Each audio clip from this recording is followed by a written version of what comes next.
Fala pessoal, tudo bem?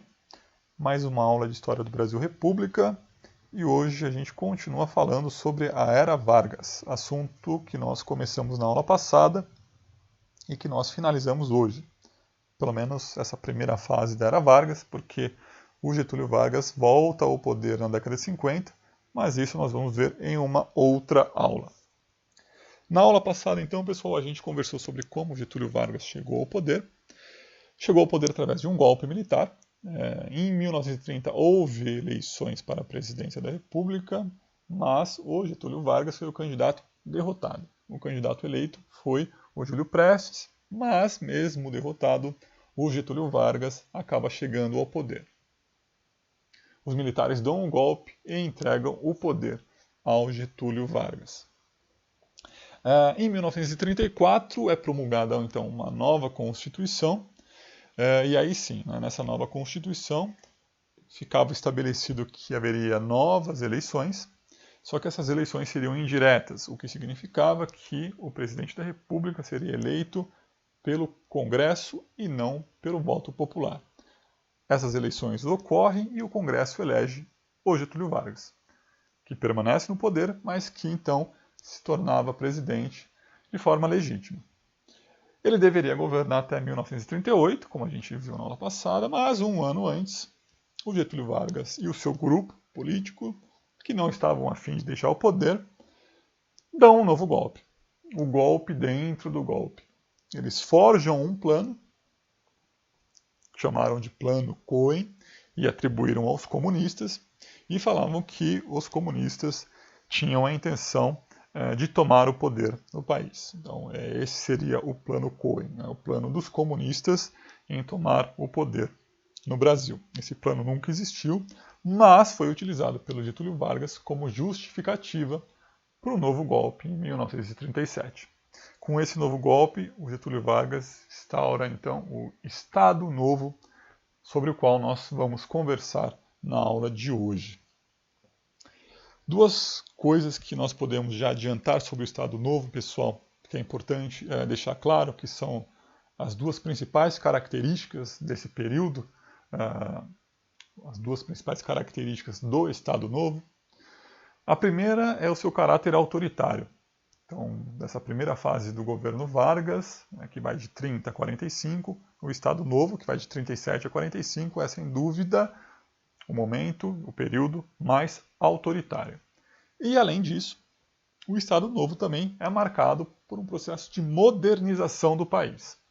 Então, por que autoritário e por que modernizador? A gente começa a conversar agora. Logo depois que o Getúlio Vargas assume o poder, pessoal, dando um novo golpe, em 10 de novembro, uma nova Constituição passa a valer no Brasil. Então a gente teve a Constituição de 34, que foi promulgada, então uma Assembleia fez essa Constituição e votou essa Constituição de forma democrática. Em 37, o Getúlio Vargas impõe uma Constituição. Essa Constituição de 37 ela foi outorgada, e aí são duas palavras que diferenciam, pessoal. Uma Constituição promulgada é quando a Constituição ela é feita e votada pelo Congresso de forma democrática. Quando uma Constituição não passa por esse rito democrático de construção e de votação, quando ela é imposta, a gente diz que a Constituição ela foi outorgada. E a Constituição de 37 foi outorgada. Tá? Então, uma Constituição imposta pelo Getúlio Vargas. Nesse mesmo ano, ainda, foi instituído o DIP. O DIP, que foi o Departamento de Imprensa e Propaganda. E qual era a principal característica, qual era a função do Departamento de Imprensa e Propaganda? Era instituir a censura no país. Então, os meios de comunicação passaram a ter um processo de censura. Jornais, revistas e rádio, naquela época ainda não existia televisão, mas jornais, revistas e rádios passavam por um processo de censura.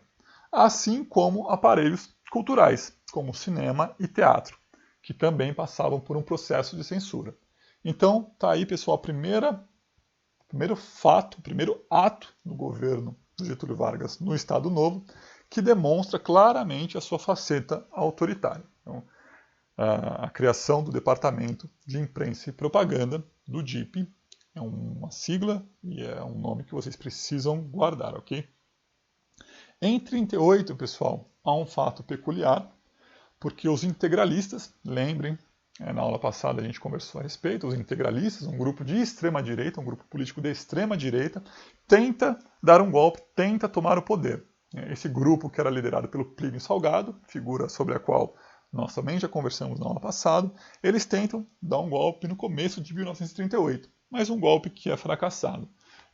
Eles invadem, chegam a invadir o palácio onde o Getúlio Vargas morava, entram em confronto com a guarda presidencial e a maior parte acaba sendo fuzilada e morta. Então, o golpe, a tentativa de golpe dos integralistas no começo de 1938, ela acaba não dando certo. Nesse mesmo ano, em 1938, é criado o DASP. O DASP, que era o Departamento Administrativo do Serviço Público. Então, o que esse departamento, qual era a função desse departamento? A principal função desse departamento, pessoal, era promover uma modernização no serviço público no país. Então, é a primeira vez que o Estado brasileiro se preocupava em oferecer à população um serviço público de qualidade, modernizando. Então, essa é a primeira vez que o nosso país passa a ter uma preocupação em oferecer à população um serviço público de qualidade. E o Departamento Administrativo do Serviço Público, o DASP, seria o órgão responsável por fazer com que isso acontecesse. Tá? Então, está aí, a gente já conversou sobre a questão da modernização do Estado brasileiro, está aí um ato do governo que visava e que buscava essa modernização. Haverá outros que a gente também já vai falar sobre ele. Em 1938 também é criado, pessoal, o Conselho Nacional do Petróleo. O Conselho Nacional do Petróleo também é a primeira vez que o Estado brasileiro passa, digamos, de forma bem resumida, a se preocupar com assuntos relacionados ao petróleo. Naquela época, o Brasil ainda não produzia petróleo, né? Hoje o Brasil ele é um grande produtor de petróleo, né? Não é autossuficiente, mas ele é um grande produtor. Nós temos diversas bacias de petróleo descobertas, nós temos a Petrobras, que explora essas bacias, mas naquela época a gente ainda não tinha descoberto bacias de petróleo, o Brasil importava o seu petróleo e refinava aqui. Então, o Brasil importava o petróleo e refinava esse petróleo aqui no país. Então, o Conselho Nacional de Petróleo ele passa a se preocupar com essas questões, né, questões sobre o refino, sobre o controle que o Estado deveria ter, né, sobre questões relacionadas ao petróleo, por ser uma questão estratégica para o país. Então é a primeira vez que também o Estado brasileiro se preocupa com essas questões. Mais um ato que mostra também um processo de modernização e de preocupação do Estado brasileiro com a economia, enfim, com o que era produzido dentro do país. A gente pode dizer que é o começo de uma preocupação com as questões relacionadas ao petróleo, que alguns anos depois vai desembocar na criação da Petrobras. Isso também a gente vai ver mais para frente, no segundo governo Vargas, né, quando ele volta ao poder, é criada a Petrobras. Mas com a criação do Conselho Nacional do Petróleo, a gente tem pela primeira vez essa preocupação do Estado brasileiro com as questões relacionadas ao petróleo. Em 1939, pessoal, acontece algo extremamente relevante, que a gente precisa conversar algumas coisas a respeito, né, porque também marcam o governo Getúlio Vargas, marcam o Estado Novo, que é a eclosão da Segunda Guerra Mundial. Então, vocês vão estudar bastante sobre a Segunda Guerra Mundial na aula de História do Brasil Contemporâneo, mas não tem como a gente fazer um paralelo entre história do Brasil e história geral, né, porque nesse momento o governo Getúlio Vargas tem uma posição bastante ambígua. E por que tem uma posição bastante ambígua? Vamos só resumir algumas características aí dos conflitos que levam à Segunda Guerra Mundial. Lá no início da década de 1930 e 33, pessoal, sobe ao poder o Hitler, né? Então o Hitler chega ao poder na Alemanha, instaura um Estado autoritário. e passa a ser visto com maus olhos na Europa, né? Então ele começa um processo depois, alguns anos depois, de expansão, de domínio de outros territórios, até que em 1939, com a invasão da Polônia, eclode a Primeira Guerra Mundial.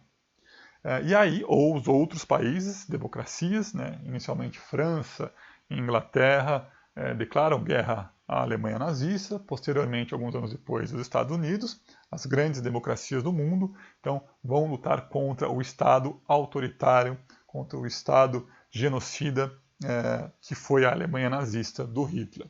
E qual era a posição do Brasil frente a esses conflitos que aconteciam no mundo, na Europa? Bom, o Getúlio Vargas, pessoal, adotou uma posição bastante pragmática em relação ao regime nazista e em relação à Segunda Guerra Mundial. Algumas pessoas atribuem a característica de fascista ao Getúlio Vargas e ao seu governo.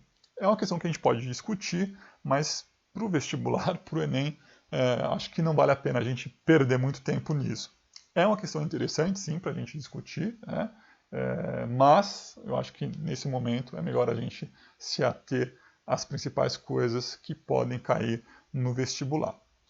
A posição do Getúlio Vargas, sem entrar no mérito se ele era fascista, nazista ou não, é que havia pessoas dentro do seu governo, sobretudo os militares, que simpatizavam sim com o regime nazista alemão e com o regime fascista italiano, né, com esses regimes autoritários.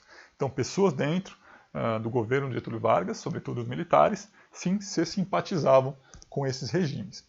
Mas havia também uma outra ala de civis, principalmente, que ficava do lado das outras nações, das nações democráticas, que estavam contra o Hitler e contra o Mussolini, contra a Alemanha e contra a Itália na Segunda Guerra Mundial. A posição do governo, como eu disse para você, ela foi ambígua, porque o Getúlio Vargas ele foi bastante pragmático. Ele se aproximou, em primeiro momento, mais da Alemanha, por interesses comerciais, tanto é que a Alemanha, na década de 30, ela se torna um dos principais parceiros comerciais do Brasil, né? Tanto em importação quanto exportação de produtos. Então, o Brasil exportava muitos produtos para a Alemanha e importava também muitos produtos da Alemanha, né? Então, principalmente a partir da ascensão do Hitler, quando o Hitler chega ao poder na Alemanha, essas relações comerciais entre Brasil e Alemanha, elas se intensificam e passam a ser grandes parceiros comerciais. Mas isso dura até 1938, pessoal. A partir de 1938, o governo Getúlio Vargas meio que se afasta um pouco do regime nazista. Aí antes, também é uma coisa importante falar sobre isso. Eu acabei de falar sobre essa aproximação comercial do Brasil e da Alemanha, e um outro fator também que mostra uma aproximação entre os dois países, né, entre o governo do Getúlio Vargas e o governo do Hitler, é que em 1936, né, o governo brasileiro extradita a Olga Benário. A Olga Benário era uma líder do Partido Comunista, casada com o Luiz Carlos Prestes. Né? O Luiz Carlos Prestes, a gente já falou bastante dele sobre ele em aulas passadas, né? Ele participou, enfim, do movimento tentista, ele formou a Coluna Prestes, né, que saiu depois cruzando o Brasil, e depois também participou da intentona comunista que a gente viu na aula passada, que aí sim foi a tentativa dos comunistas de tomar o poder, né, em 1935. Foi a primeira e única tentativa dos comunistas de tomarem o poder no Brasil em toda a história do nosso país. Né? E a Olga Benário, que era casada com ele, também participou da intentona comunista. E os dois acabam sendo presos, né? Tanto o Luiz Carlos Prestes como a Olga Benário. A Olga Benário era alemã, ela estava no Brasil, mas ela era alemã. E depois que ela foi presa, o governo Getúlio Vargas acaba extraditando a Olga Benário. Só que nesse momento, em 1936, pessoal, a Olga Benário, além de alemã, ela era judia. E em 1936, né, o Hitler já havia começado a impor a sua política genocida, né, de assassinato de judeus. Então, o governo brasileiro, assim como o mundo inteiro, já sabia que o governo nazista, que a Alemanha nazista, que o Hitler estava caçando os judeus, né, e matando os judeus. Né. Mesmo assim, mesmo sabendo disso, o Getúlio Vargas decide extraditar a Olga Benário, que era alemã e judia, né? Era comunista e judia, né? Duas características que o Hitler odiava, e dois grupos, comunistas e judeus, que o Hitler perseguia na Alemanha e assassinava, né? Ou mandava para os campos de concentração. E foi justamente o que aconteceu com a Olga Benário, né? O Getúlio Vargas ele extradita a Olga Benário para a Alemanha. A Olga Benário acaba parando num campo de concentração e acaba morrendo em 1942. Né? Então, a gente pode dizer que a morte da Olga Benário ela foi determinada pelo governo brasileiro, que decide extraditá-la para a Alemanha nazista. Então, isso mostra também como o Brasil tinha uma relação próxima nesse momento com a Alemanha nazista, né? Além da questão comercial, como eu já disse. Essa é só mais uma característica que eu acho importante vocês terem em consciência. Né? A Olga Benário é uma figura, tem filmes a respeito sobre ela e sobre o Luiz Carlos Prestes, vocês podem procurar, é bastante interessante, vocês procurarem saber um pouco mais da história dela e como qual foi o desfecho também, né, da sua história. Um desfecho extremamente trágico e que teve, infelizmente, a participação direta do Brasil. Mas, enfim, então, voltando, então o Brasil tinha uma relação próxima com a Alemanha nazista nesse momento, né, é bom a gente ressaltar isso. Só que essa proximidade ela vai até 1938. Né? Em 1938, o Brasil começa a se distanciar um pouco da Alemanha nazista e se aproximar mais dos Estados Unidos. Mas também por uma questão de interesse. Né? Por uma questão de interesse, a gente começa a se aproximar mais dos Estados Unidos, ter uma postura de, digamos, represália, né? de não concordância, né? Com o regime nazista alemão, e de mais proximidade com os americanos. Mas nesse momento a Segunda Guerra Mundial ainda não tinha eclodido, né, pessoal? A Segunda Guerra Mundial ela só eclode, ela só começa de fato no dia 1º de setembro de 1939.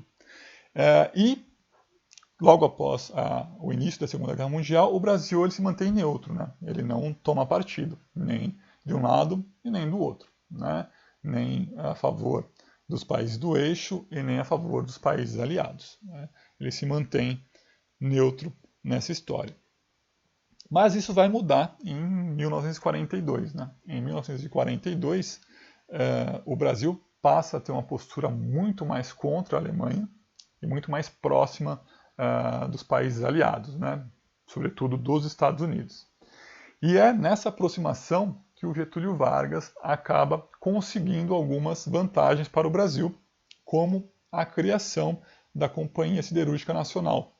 Né? A Companhia Siderúrgica Nacional é a primeira companhia, a primeira empresa a explorar aço no Brasil, né? Então ligada à indústria de base, à indústria pesada, né?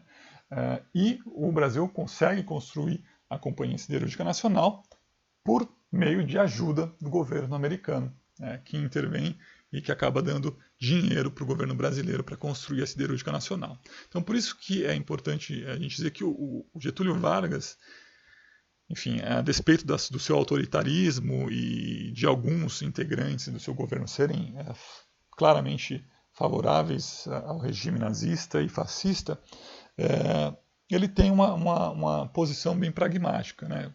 Cujos interesses principais seriam os interesses do país. Então é aquilo, quem der mais, leva, né? Então eu vou ficar mais próximo de quem me oferece mais vantagens. Num começo mais próximo da Alemanha nazista, num segundo momento mais próximo do governo americano. E, principalmente, quando consegue o financiamento para a construção da Companhia Siderúrgica Nacional em 1942. Em 1942 também é criado o Senai.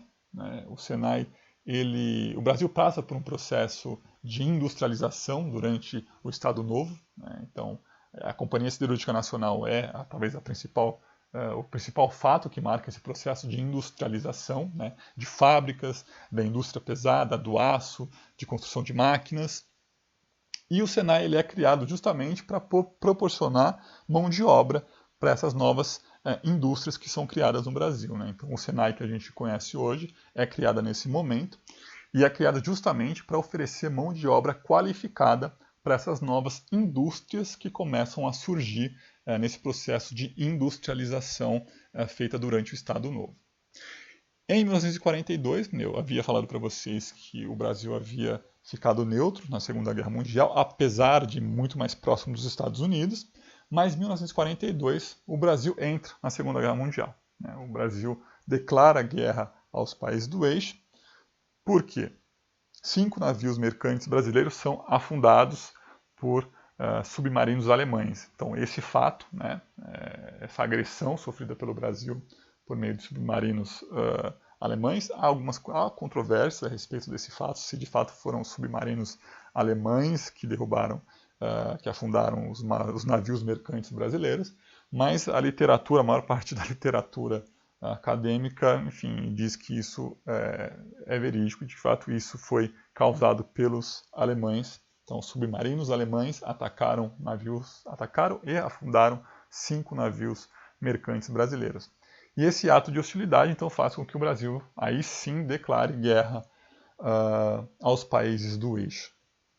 É organizado a Força Expedicionária Brasileira, então é mobilizado mais de 20 mil soldados brasileiros que são enviados para a Europa para ajudarem aí no combate aos regimes nazistas e fascistas europeus. Desses 20 mil e poucos brasileiros que foram enviados para a Europa para combater os regimes autoritários, foram 454 os mortos. Então, 454 brasileiros morreram em combate na Segunda Guerra Mundial. Então, o Brasil entra na Segunda Guerra Mundial, de fato, em 1942, e também manda... há também uma história bem peculiar dessa Força Expedicionária Brasileira. A gente participa com combatentes, manda soldados para lá, mas os nossos combatentes que foram para lá, eles não foram muito bem preparados. Diz que nem mal eles tinham, enfim, vestimentas para usar nos conflitos, enfim, foram muito mal preparados antes de serem enviados para lá. Mas, de qualquer forma, enfim, o Brasil teve uma participação, sim, na Segunda Guerra Mundial. Ele declara guerra aos países do eixo, e não só declara guerra, como também manda uma tropa de mais de 20 mil soldados para a Europa para lutar. Uma outra característica extremamente importante desse período, na verdade, essa característica ela começa já lá na década de 30, a gente já conversou sobre ela na aula passada, mas ela tem o seu ápice, digamos assim, em 1943, com a promulgação da CLT. A CLT, que é a Consolidação das Leis do Trabalho, que todos nós conhecemos, que existe até hoje. Então, na aula passada, a gente conversou sobre algumas leis trabalhistas que foram sendo criadas pelo Getúlio Vargas logo quando ele assumiu o poder em 1930. Então, instituição de salário mínimo, de férias, de descanso remunerado, de férias remunerado, que para a gente é extremamente normal hoje, nem sempre existiu. Então, todos esses benefícios, entre aspas, essas leis trabalhistas foram criadas durante a Era Vargas, nesse período. E em 1943, só que não no mesmo momento. Essas leis trabalhistas foram sendo instituídas ao longo do tempo, ao longo dos anos, e em 1943 elas são reunidas, são consolidadas, e aí nasce então a nossa CLT, como o próprio nome diz, que é a consolidação das leis trabalhistas que foram criadas ao longo dos anos 1930 e começo dos anos 40.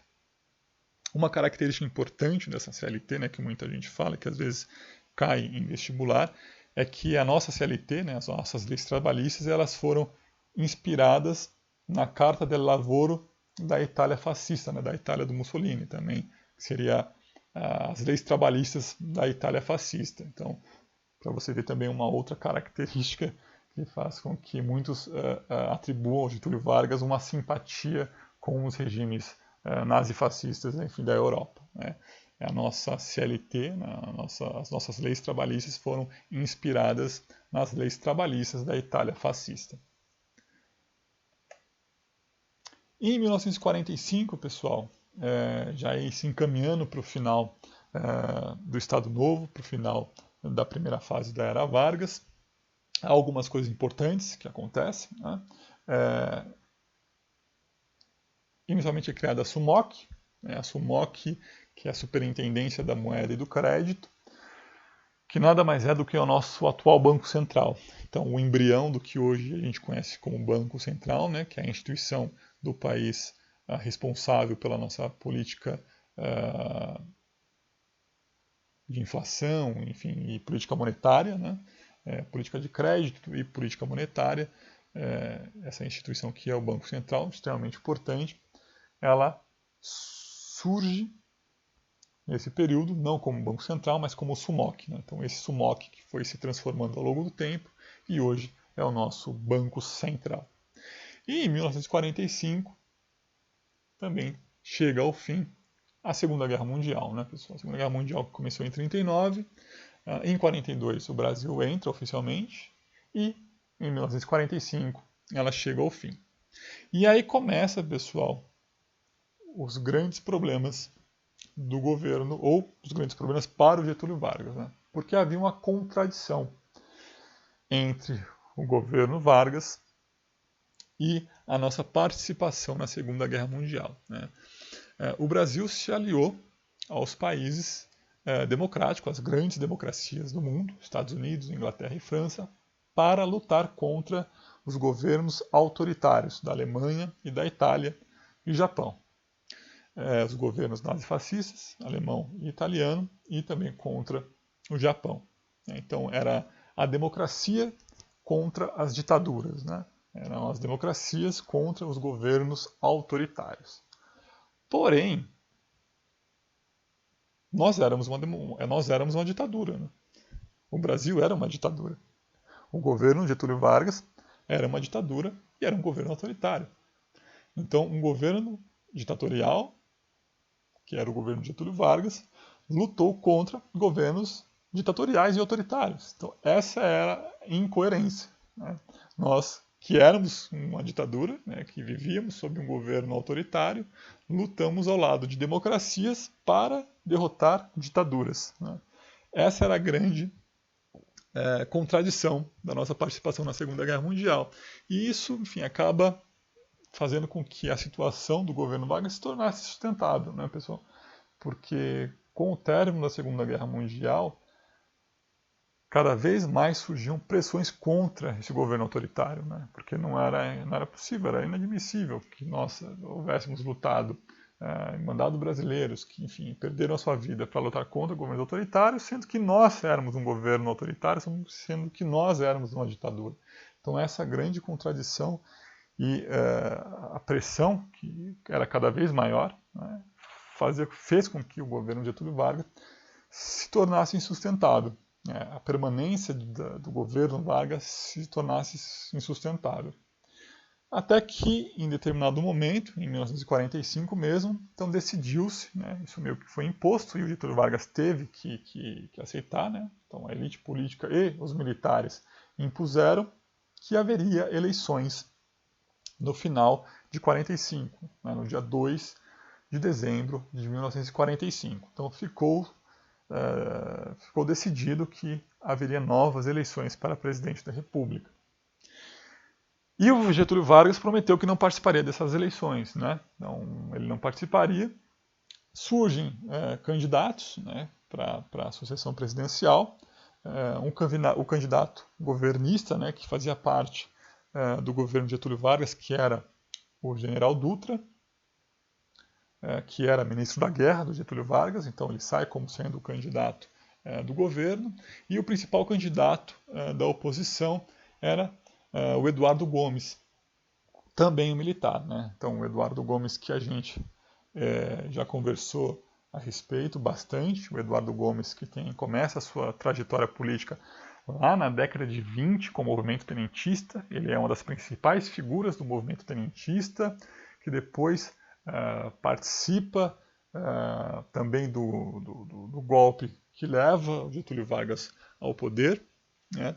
E que em 1945 iria participar da eleição presidencial, né? Então, eu comentei com vocês nas nossas primeiras aulas, quando a gente começou a falar de movimento tenentista, algum daqueles nomes que a gente conversou naquela ocasião, a gente falaria de algum deles muitas vezes. E o Eduardo Gomes é uma dessas figuras, né?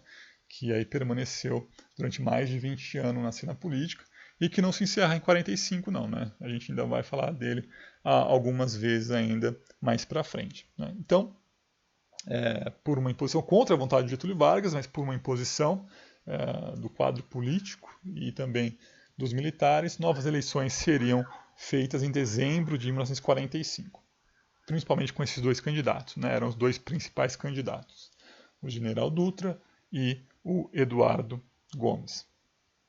Porém, nesse mesmo momento, né, surge na população, na sociedade civil, um movimento que ficou conhecido como queremismo. E o que era esse movimento queremista, né? Era um movimento popular, um movimento da própria população, de parte da população brasileira, que exigia a continuidade do Getúlio Vargas, né? Esse queremismo ele vinha da expressão queremos Getúlio, né? Que era o lema dessa campanha. Queremos Getúlio, queremos Getúlio. O Getúlio Vargas, pessoal, a gente vai conversar melhor sobre isso no final da aula, mas ele se tornou uma figura extremamente popular, um presidente extremamente popular, um presidente querido por grande parte da população. A gente vai conversar um pouco sobre isso mais no final da aula, mas só para vocês terem uma ideia e para a gente contextualizar o que era esse movimento queremista, né? Então, como o Getúlio Vargas ele era um político popular e querido por boa parte da população, essa mesma população, quando vê que ele vai deixar o poder, né, que novas eleições serão realizadas e que ele não seria candidato, esse movimento de parte da população, que ficou conhecido como queremismo, exigia que o Getúlio Vargas permanecesse no poder, né? E esse movimento queremista ele acabou sendo visto de forma ruim pelos militares, né? Porque os militares viam nesse movimento uma possibilidade do Getúlio Vargas usar sua popularidade para permanecer no poder. Apesar dele já ter dito que não iria participar das eleições, né, os militares começaram a ver com uma certa desconfiança, né, porque, como ele tinha muito apoio popular, ele poderia utilizar esse apoio popular, né, o apoio das ruas, para querer se manter no poder, né. Então os militares já vão ficar, digamos assim, um pouco ressabiados com esse movimento e vão olhar para Getúlio Vargas de uma forma não muito boa. Um outro acontecimento também que faz a relação do Getúlio Vargas com os militares se desgastar ainda mais é que o Getúlio Vargas decide nomear o seu irmão, Benjamin Vargas, para chefiar a polícia do Distrito Federal. E isso conta com uma enorme resistência por parte dos militares e também de um certo grupo político, né, que são extremamente contra que o Getúlio Vargas nomeasse o seu próprio irmão para chefiar a polícia do Distrito Federal, né. E isso acaba sendo o estopim, né. O Dutra, que enfim seria o candidato, iria ser o candidato para suceder o Getúlio Vargas, que era o seu ministro da Guerra, tenta conversar com Getúlio Vargas e convencê-lo a desistir dessa nomeação, mas Getúlio Vargas não desiste e nomeia o seu irmão. E com essa insistência do Getúlio Vargas em manter o seu irmão como chefe da polícia, então os militares, somando isso, né, essa atitude com o queremismo que a gente já conversou, né, essa desconfiança que eles tinham do Getúlio Vargas, que ele não queria deixar o poder, né, e de fato, né, o Getúlio Vargas, como a gente já viu na aula passada e nessa aula, era alguém que gostava do poder e que por diversas vezes fez com que, enfim, o seu poder permanecesse, né, burlando a legislação, dando golpe, etc. Era alguém que gostava do poder, então eles desconfiavam que o Getúlio Vargas não queria sair do poder. E eles utilizam, né, esses dois fatos, o queremismo e a nomeação do Benjamin Vargas, irmão de Getúlio Vargas, para chefe da Polícia do Distrito Federal, utilizam esses dois fatos e acabam depondo Getúlio Vargas, né? Então, esse é o fim da primeira fase da Era Vargas, né? O Getúlio Vargas acaba sendo deposto pelos militares, e a principal figura que depõe o Getúlio Vargas era o Marechal Góes, que ajudou a colocar o Getúlio Vargas no poder em 1930, o mesmo militar que ajudou a colocar, que deu o golpe em 1930, colocou Getúlio Vargas no poder, é o mesmo militar que depôs o Getúlio Vargas, né, o Góes de Monteiro. Então, essa é a principal figura, né, que a gente pode destacar, que fez parte, né, do governo de Getúlio Vargas, que era muito próximo de Getúlio Vargas, e é ele que acaba depondo o Getúlio Vargas, né, com também auxílio do Dutra, mas a principal figura que depõe o Getúlio Vargas é o Góes Monteiro. Tá? Getúlio Vargas, então, deixa o poder no dia 29 de outubro de 1945. O poder inicialmente é entregue ao presidente do Supremo Tribunal Federal, né, o José Linhares, que, então, dá início ao processo de redemocratização. Então, depois de 15 anos, né, de governo Vargas, de um governo, na maior parte, um governo ditatorial e autoritário, a gente inicia um processo de redemocratização, quando Getúlio Vargas é tirado do poder pelos militares. Mas o José Linhares ele não vai ficar muito tempo no poder, né? A gente pode, de forma bem resumida, dizer que o governo do José Linhares ele é um processo transitório, né? A administração transitória, fez as eleições, ele encaminhou as eleições do dia 2 de dezembro de 45, né? E ficou poucos meses no poder. Né? Então, nas eleições de 2 de dezembro de 45, os principais candidatos eram o Eurico Gaspar Dutra, né, que a gente já falou sobre ele, que era um militar, um ministro da guerra do Getúlio Vargas, o Eduardo Gomes, também, que era um militar, o Dutra era do PSD, a chapa era PSD e PTB. Esses partidos, PSD, PTB e UDN, eles foram criados em 1945. Esses partidos não existiam e eles foram criados em 1945.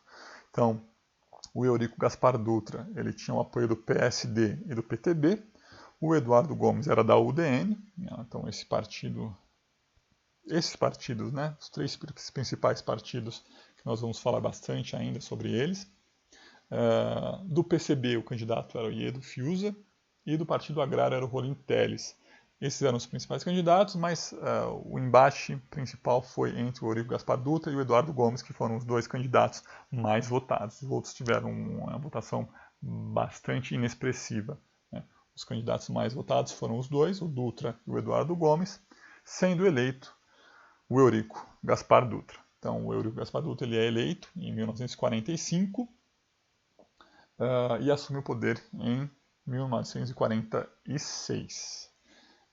Mas isso a gente vê na aula que vem. Na próxima aula a gente então conversa sobre o governo do Eurico Gaspar Dutra. Por hoje é só, pessoal. Então a gente termina hoje falando sobre a Era Vargas. Né? Então a Era Vargas termina dessa forma. O Getúlio, como eu disse, ele volta ao poder na década de 50. Mas isso a gente vê em uma próxima aula. Então, na próxima aula a gente conversa sobre o governo do Eurico Gaspar Dutra. Ok? Então, até lá, obrigado pela audiência e até a próxima.